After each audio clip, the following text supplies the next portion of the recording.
하려 함이라. 아멘.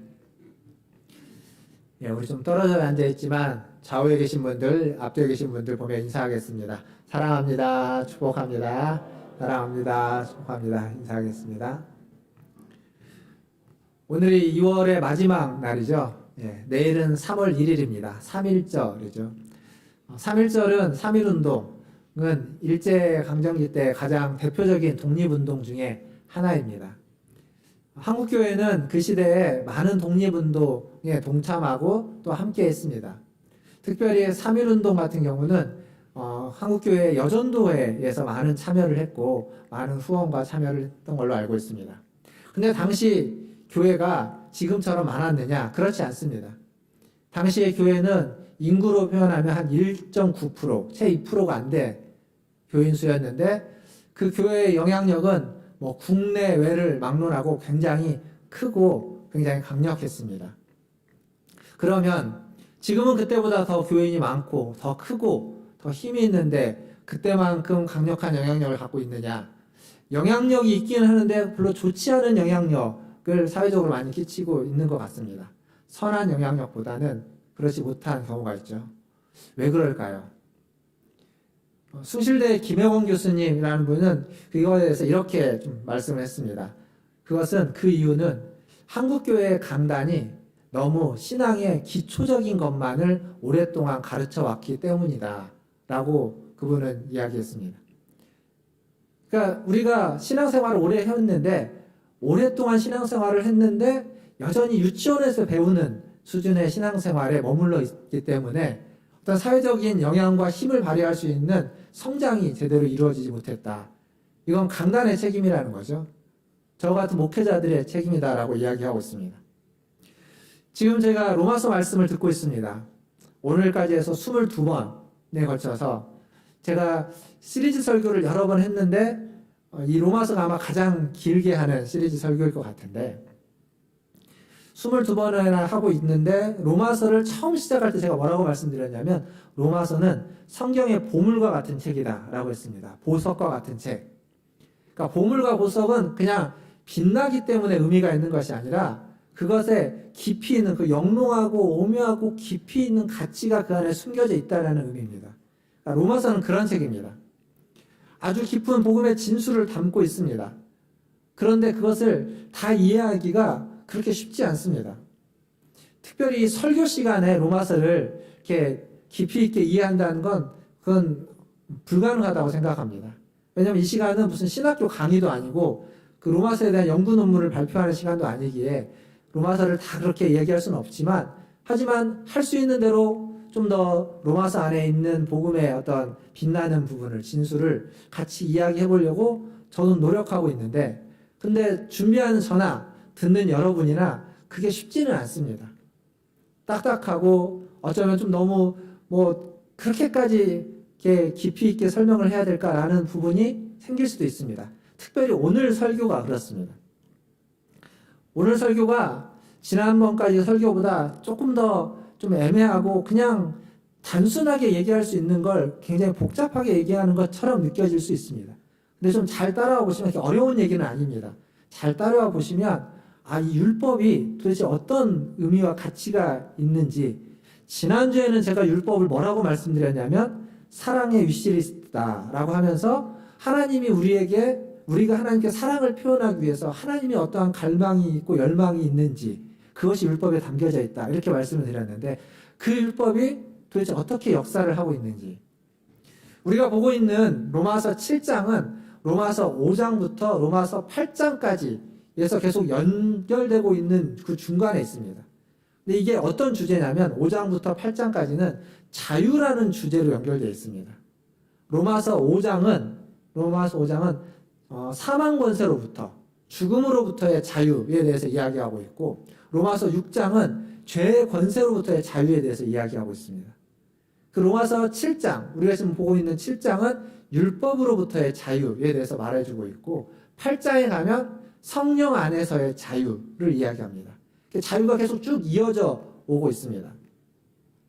그래서 오늘 7장은 율법에 대한 이야기인데 이 7장, 지난주에 얘기했지만 오늘 우리가 읽었던 본문 7절에 보면 바울이 질문을 하나 하죠.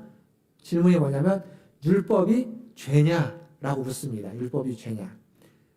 자기가 질문하고 그에 대해서 지금 답을 하고 있습니다.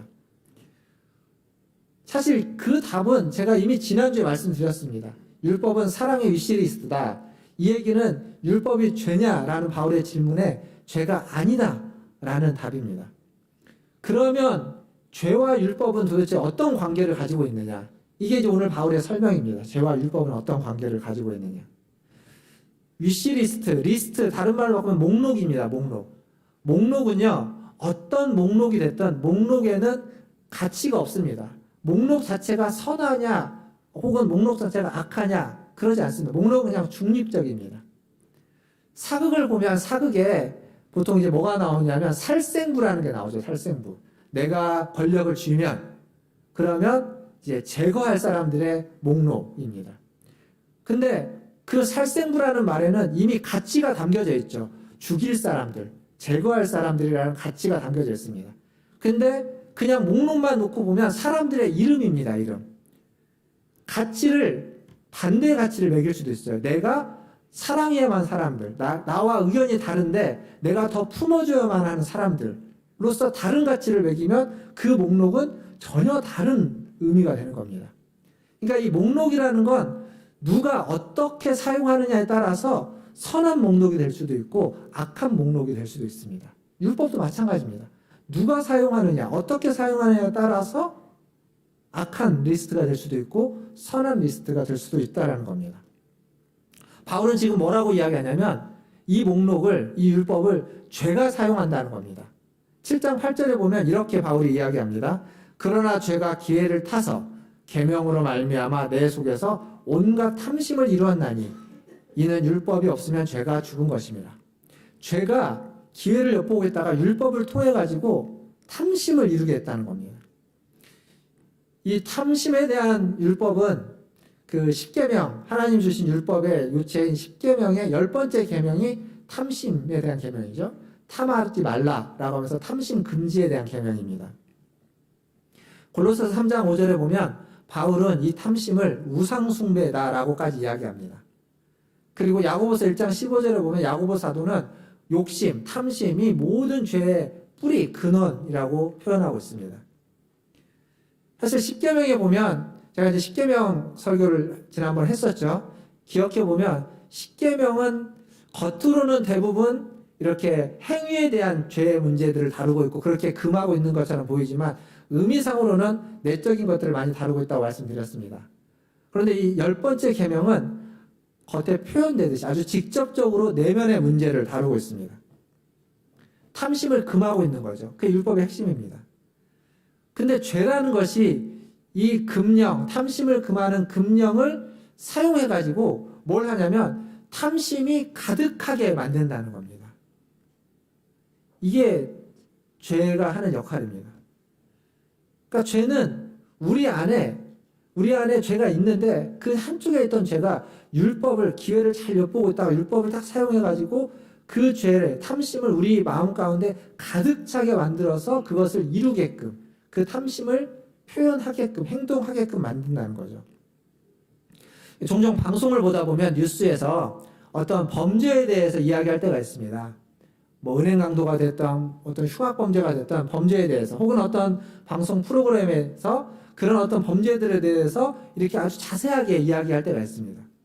왜 이야기를 하냐면 그게 얼마나 범죄가 교묘하고 그리고 얼마나 우리가 속기 쉽고 그리고 그거에 대한 여파가 얼마나 큰지, 그래서 우리에게 경각심을 주고 조심하고 주의하도록 그런 목적으로 범죄에 대해서 이야기를 하는데 이게 나타나는 부작용이 있습니다. 부작용.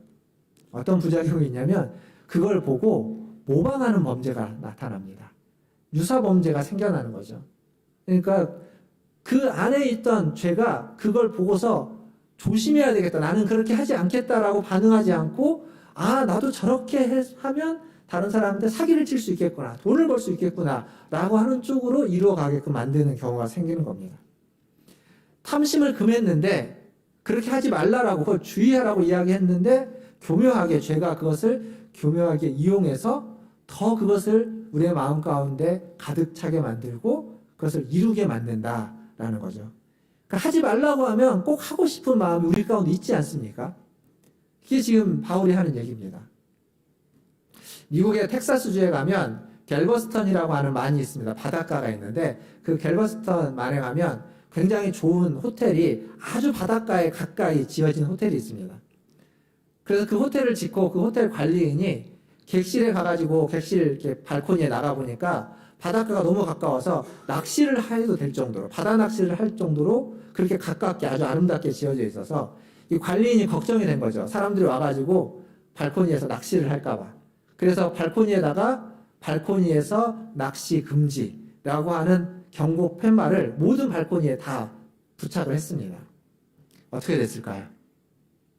그 호텔 1층에 가면 그 레스토랑 식당이 있는데 그 식당이 이제 유리로서 밖에 바다가 다 보이게끔, 바다가 아주 가까이서 보이게끔 되어 있는데 발코니에서 낚시 금지라고 했는데 사람들이, 투숙객들이 객실에서 발코니에서 낚시를 하는 겁니다. 낚시를 하다 보면 이제 그 낚시 추나 바늘이 바다에만 떨어지지 않고 이렇게 올라오면서 자꾸 그 식당의 유리문에 부딪히는 거죠. 그래서 소리가 나는 겁니다.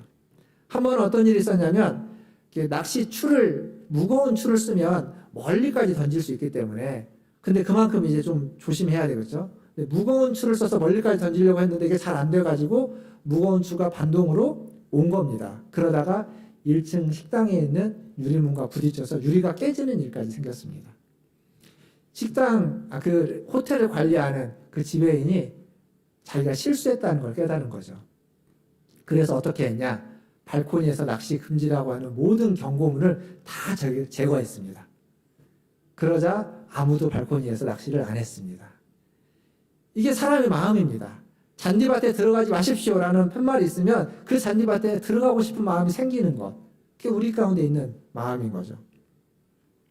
그래서 우리 속에 있는 이 죄의 본성이 율법이라는 것을 도구로 삼아가지고 우리 안에 있는 그 죄를 더 부흥시키고 더 가득하게 만들어가는 거죠. 그래서 우리의 마음을, 우리의 내면을, 우리의 행동을 지배한다는 겁니다. 그 강북 삼성병원에 오광석이라는 정신과 교수님이 계십니다. 예전에 계셨는데 지금까지 계시는지는 모르겠는데 그분이 이런 말씀을 하셨습니다. 한국 사람은 어려서부터 이 경쟁의식에 치여서 살다 보니까 경쟁이라는 것에 강박관념을 가지고 있다고. 그래서 살아가면서 별로 중요하지 않은 그냥 사소한 일이 생기는데 그 사소한 일에 경쟁심이 발휘하고 그게 도를 지나쳐서 그 일에 분노하게 되고 때로는 절제가 안 되는 경우들이 생긴다고 말합니다. 그러니까 우리 안에 어떠한 식의 강박관념이 다 가득 차 있고 그것이 어떤 계기가 딱 되면 밖으로 표출된다는 거죠. 분노로서. 드러나지 않을 뿐, 있는데 우리가 잘 감추고 있을 뿐이라는 겁니다. 그러니까 죄가 그런 거라는 거죠. 죄가 우리 안에 있는데 감추어져 있습니다. 잘 드러나지 않습니다. 근데 이 죄가 율법을 사용을 해가지고 자기 자신을 드러내는 거죠. 그리고 그 죄로 우리를 가득 채워가는 겁니다. 어떤 의미로 율법은 죄의 도구가 돼서 죄를 더 확산시키고 죄를 더 가득하게 만들고 죄를 더 풍요롭게 만들어가는데 율법이 도구가 돼서 사용되는 겁니다. 그런데 반대 의미로 보면 또 어떤 의미가 있냐면 율법은 숨겨져 있던 죄가 숨겨져 있었는데 그 숨겨져 있던 죄를 드러내는 역할을 하는 겁니다. 그러니까 이 율법이라는 것이 그냥 하나의 역할이 아닙니다. 분명히 죄를 풍성하게 만들고 죄가 살아나게 만드는데 그것이 죄의 입장에서 보면 자기가 숨겨져 있다가 자기를 드러내서 자기의 영역을 확장하고 자기가 힘을 발휘하게 만드는데 율법이 도구가 된 거지만 다른 의미에서 보면 숨겨져 있던 죄를 율법이 도구로 자기를 전락시킴으로써 그 죄를 끄집어내는 겁니다. 밖으로 끄집어내서 표출되게끔 나타나게끔 하는 거죠. 이게 오늘 설교 제목인 율법의 도구가 된, 죄의 도구가 된 율법입니다. 하나님이 그렇게 율법이 죄의 도구가 되도록 놔두셨습니다. 놔두신 이유가 있는 거죠. 죄의 도구가 됐는데 죄에게 사용돼서 죄를 더 관영하게 만들어 가는데 율법이 쓰고 있는데 하나님이 그 율법을 폐기하지 않습니다. 율법을 없애지 않고 놔두는 데는 그럴 만한 이유가 있는 겁니다. 이 얘기를 조금 더 설명을 좀 더 해보겠습니다. 우리가 율법은 죄를 깨닫게 한다라고 쉽게 이야기하고 쉽게 설명합니다. 맞는 설명입니다. 그런데 거기에 극적인 반전이 있는 거죠. 그냥 율법이 죄가 무엇인가를 알려주는 역할만 하는 그런 식으로 있는 것이 아니라 반전이 담겨져 있는데, 우리 안에 있는 죄가 율법을 도구로 삼아 자신을 확장시키는데, 율법은 분명히 죄의 도구로 전락돼 버린 겁니다. 탐하지 말라라고 얘기를 했는데 그 탐하지 말라라는 명령을 가지고 우리 안에 숨겨져 있던 그 탐심을 자극시켜서 더 탐하게 만들어가는, 율법의 목적과는, 율법에서 얘기하고 있는 건 정반대 모습으로 죄가 율법을 활용해버린 거죠. 그래서 9절에 보면 죄가 살아난다라고 바울이 이야기하고 있고, 10절에 가보면 이 율법은 우리를 사망에 이르게 한다라고 이야기하고 있습니다. 율법이 죄의 도구가 됐는데 그 율법이 좋은 것일까요? 선한 것이라고 이야기할 수 있을까요? 그렇지 않죠. 근데 바울이 12절에서 분명히 율법은 거룩하고 의롭고 선하다고 이야기합니다. 율법이 본래 거룩하고 의롭고 선한데 죄의 도구로 전락되어져 버렸다라고 말해주고 있습니다. 13절에 보면 바울이 이렇게 이야기합니다. 그 이유에 대해서 설명을 하는 건데, 우리가 읽었던 본문 13절, 그런즉 선한 것이, 율법을 이야기합니다. 율법이 내게 사망이 되었느냐? 그럴 수 없느니라. 율법이 죄냐? 그렇지 않다라는 겁니다. 그러나 오직 죄가 죄로 드러나기 위하여 선한 그것으로 말미암아 나를 죽게 만들었으니 이는 계명으로 말미암아 죄로 심히 죄되게 하려 함이라. 그러니까 율법이 죄의 도구로 숨겨져 있는 죄를 드러내게 하기 위해서, 죄로 심히 죄되게 하기 위해서 하나님이 죄의 도구로 전락하도록 놔뒀다는 거죠. 이게 율법의 겉으로 드러나지 않은 숨겨진 목적이다라고 지금 바울은 주장하고 있습니다. 율법의 숨겨진 목적. 우리가 너무 단순하게 율법이 죄를 깨닫게 한다라고 한마디로 표현했던 것이 바로 이 얘기입니다. 그러니까 바울의 주장에 따르면 율법을 가지고 노력하면 노력할수록 우리는 점점 죄의 구렁텅이에 빠진다는 겁니다. 죄의 올가미에서, 지난주에 말씀드렸던 올가미와 같은 것에서 못 벗어난다는 거죠. 율법 자체가 문제가 아니라 죄가 문제이기 때문에. 율법이 죄의 도구가 되어서 절대로 그 율법을 지킴으로써는 죄를 넘어설 수 없습니다. 율법을 지킴으로써는 죄의 문제를 해결할 수 없다는 것을 지금 말해주고 있습니다. 근데 율법이 처음에 왜 주어졌냐면 율법을 지킴으로 우리에게 생명을 주기 위해서 율법이 주어졌습니다. 레위기 18장 5절에 보면 이런 말씀이 있습니다. 너희는 내 규례와 법도를 지켜 행하라, 지키라. 사람이 이를 행하면 그로 말미암아 살리라. 나는 여호와니라.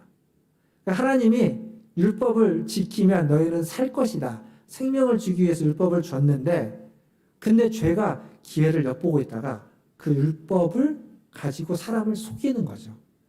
이게 어디에 또 등장하냐면 창세기 3장에 가보면 하와와 뱀의 대화 속에 고스란히 등장합니다.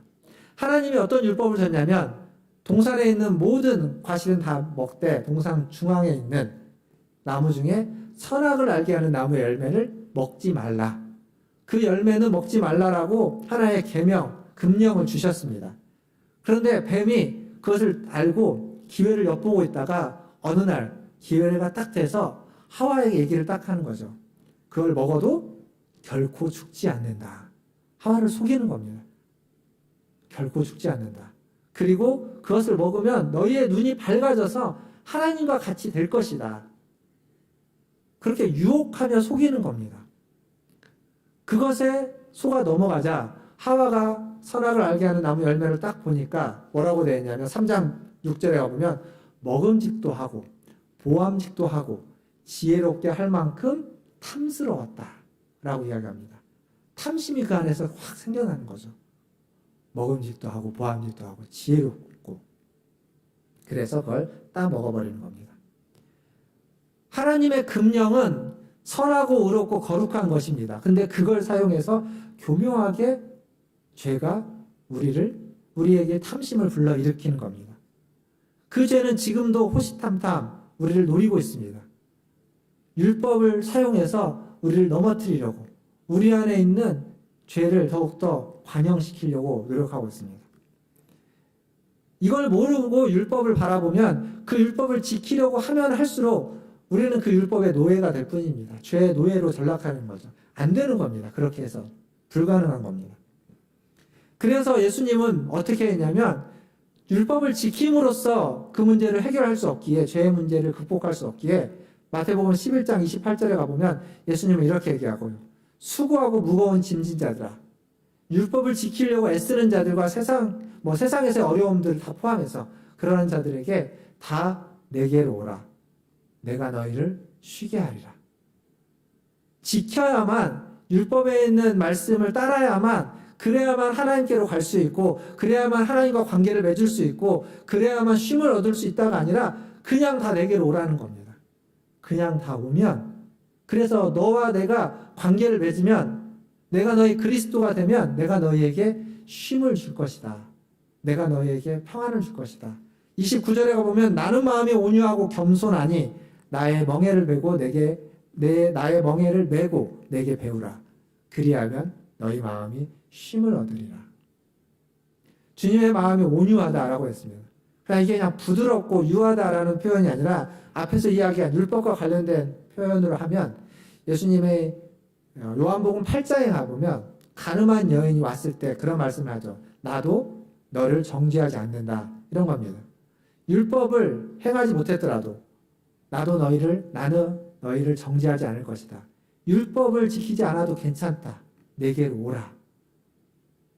그게 온유하다라는 말에 풀어서 쓴 의미입니다. 의역이죠. 의역하면.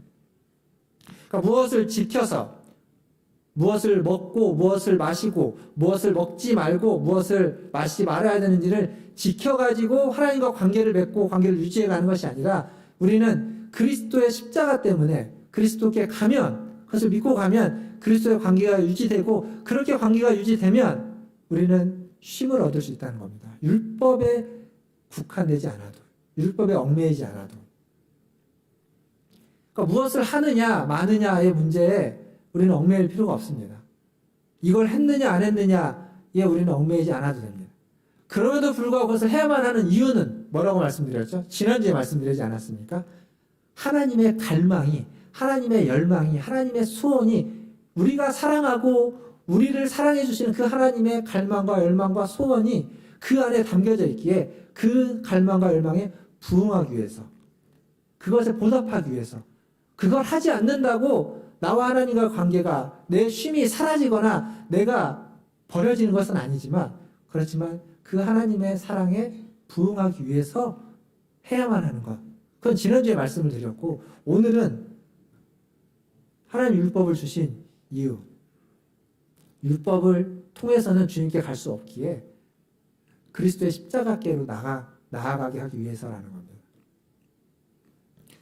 사랑하는 성도 여러분, 하나님 율법을 주셔서 죄가 죄로 드러나게 한 것은 그 죄의 문제를 해결하기 위한 하나님의 전략입니다. 그걸 모략이라는 말을 쓰기도 하는데 하나님의 숨겨진 전략입니다.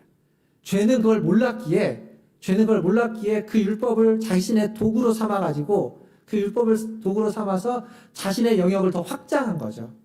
확장해서 사람들을 그 아래, 율법 아래 다 두고 자기가 사람들을 조종하는 것이라고 생각했습니다.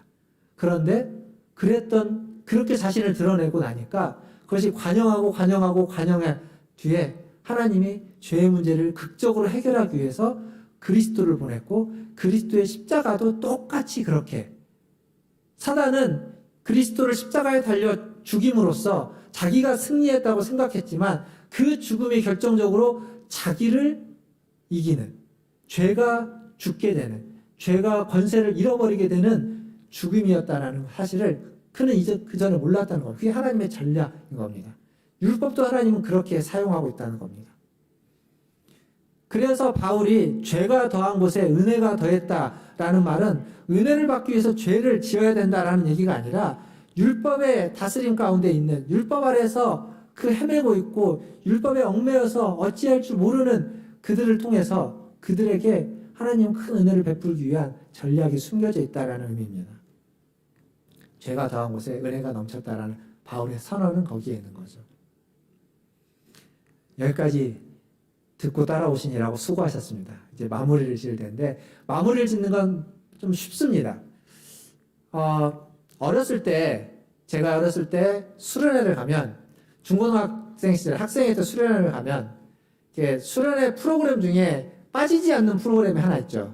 그게 뭐냐면, 밤에 이렇게 천루역정이라고 하죠.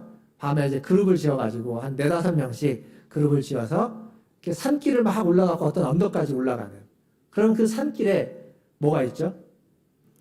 선생님들이 갖은 복장을 다하고 위장을 다하고 숨어 있다가 올 때까지 기다리고 기회를 엿보고 있다가 방심할 때에 등장을 해서 애들을 다 호미백산하게 만드는 거죠. 깜짝 놀라게 만드는 일을 합니다.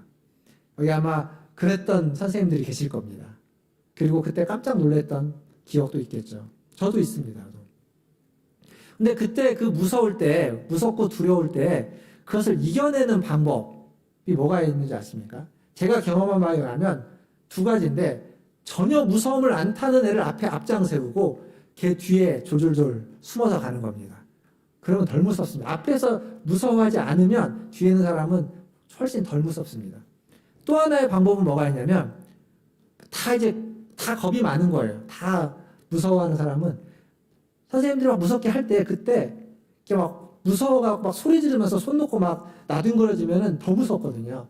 그때 똘똘 뭉치는 겁니다. 무섭다고 할 때 손잡고 확 끌어안아가지고 뒤에 누가 뭐가 하든 그냥 자기네끼리 4-5명이 똘똘 뭉쳐있으면 그러면 훨씬 덜 무섭습니다. 죄도 똑같습니다. 죄는 우리를 무너뜨리기 위해서 호시탐탐 기회를 엿보고 있습니다. 그런데 혼자 있으면 그 우리 개인의 가장 약한 부분을 죄는 치고 들어오는데, 혼자 있으면 거의 백발백중 넘어질 수밖에 없습니다. 혼자라면 쉽게 무너집니다. 그러나 혼자가 아니라면 쉽게 무너지지 않습니다. 바울은 그걸 어떻게 설명하고 있냐면, 로마서 7장, 오늘 우리가 읽었던 본문을 한번 다시 보시면 거기에 나라는 존재가 등장합니다. 나. 7장에는 계속 나는, 내가 이렇게 계속 7장은 계속 반복되고 있습니다. 이 나라는 존재는 바울 자신을 이야기하는 것이라기보다는 이 시대에 홀로 살아가는 인류 전체를 대표하는 한 사람의 개인입니다. 개인. 죄 아래에 있는, 율법 아래에 있는 개인. 근데 이 개인은, 이 나는 하나님이 원하시는 모습이 아닙니다. 하나님은 우리를 개인으로 만드셨지만 혼자 살게 만들어 두신 것이 아니라 공동체로 살도록 만들어 주셨습니다. 그래서 8장에 가면 나라는 언급이 이제 사라집니다. 그리고 뭐라고 바뀌냐면 우리라고 바뀝니다. 우리. 성경을 한번 보십시오. 7장은 나가 가득 차지만 8장에 가보면 우리와 함께라는 단어로 가득 차 있습니다. 개인에서 공동체로 바뀌는 겁니다. 그게 하나님이 원래 우리를 만드시면서 원하셨던 겁니다. 그래서 신앙생활도 혼자는 잘할 수 없습니다. 절대 혼자는 잘할 수가 없습니다. 신앙생활도 내가 잘 못하지만, 잘 모르지만, 부족하지만 함께 할 때 신앙생활은 풍성해지고 성장하고 잘할 수 있는 겁니다. 공동체를 추구하도록, 공동체가 필요하도록 하나님 우리를 만드셨다는 겁니다. 8장의 그 공동체를 성령 공동체 이렇게 이야기하는 거죠. 율법으로부터 자유케 되는 것. 아니, 어떻게 죄를 이겨낼 수 있느냐? 그건 그래서 간단합니다. 혼자 있지 않고 함께 있는 겁니다. 모두가 함께 하는 거죠. 우리가 함께 되는 것. 나 혼자라면 넘어질 일이지만 누군가 나를 버텨주고 누군가 내가 기댈 사람이 있고 그리고 누군가 내 손을 잡아주면, 그렇다면 좀 더 이겨내고 버텨내고 함께 할 수 있는 겁니다. 코로나19가 지금 작년부터 이렇게 1년 동안 관영한 시대, 개인이 굉장히 중요한 시대입니다. 그러나 개인으로만은 코로나19를 극복할 수 없는 거죠. 개인 방역이 굉장히 중요한데, 개인 방역이 중요하다고 해서 개인이 자기 마음대로 이제 있다면 코로나19는 절대 이겨낼 수 없습니다. 함께 그 일에 힘쓸 때, 함께 힘을 모을 때, 우리가 함께 그 일에 같이 동참해 갈 때 비로소 이겨낼 수 있게 되는 겁니다.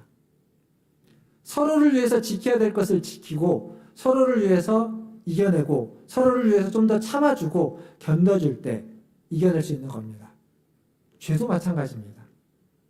나 하나의 힘으로는 완전 이겨낼 수 없지만, 그렇지만 부족한 우리가 모여서 서로서로의 힘이 모여지고 합쳐지면 죄의 문제, 율법의 문제를 극복해낼 수 있고 견뎌낼 수 있고 승리할 수 있는 겁니다.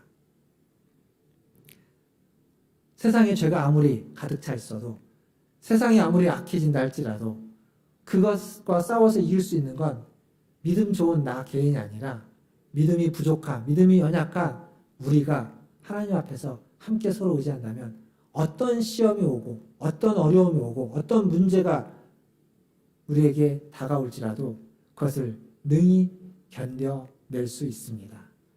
오늘 예배 가운데 참여하시는 사랑하는 문화춘절교 성도 여러분, 여러분의 신앙생활 가운데 여러분 혼자 열심히 신앙생활을 해나간다고 여기지 마시고 함께 공동체에서 함께 신앙생활 한다는 걸 기억하시면서 나와 함께 신앙생활하는 내 옆에 있는, 내 앞에 있는, 내 뒤에 있는 집사님, 권사님, 장로님, 성도님들을 기억하시면서 함께 의지하시고 함께 손을 잡고 신앙생활에 나가시기를, 어렵고 힘든 시기를 이겨내고 견뎌내 나가시기를 주님의 이름으로 축원드립니다. 기도하겠습니다.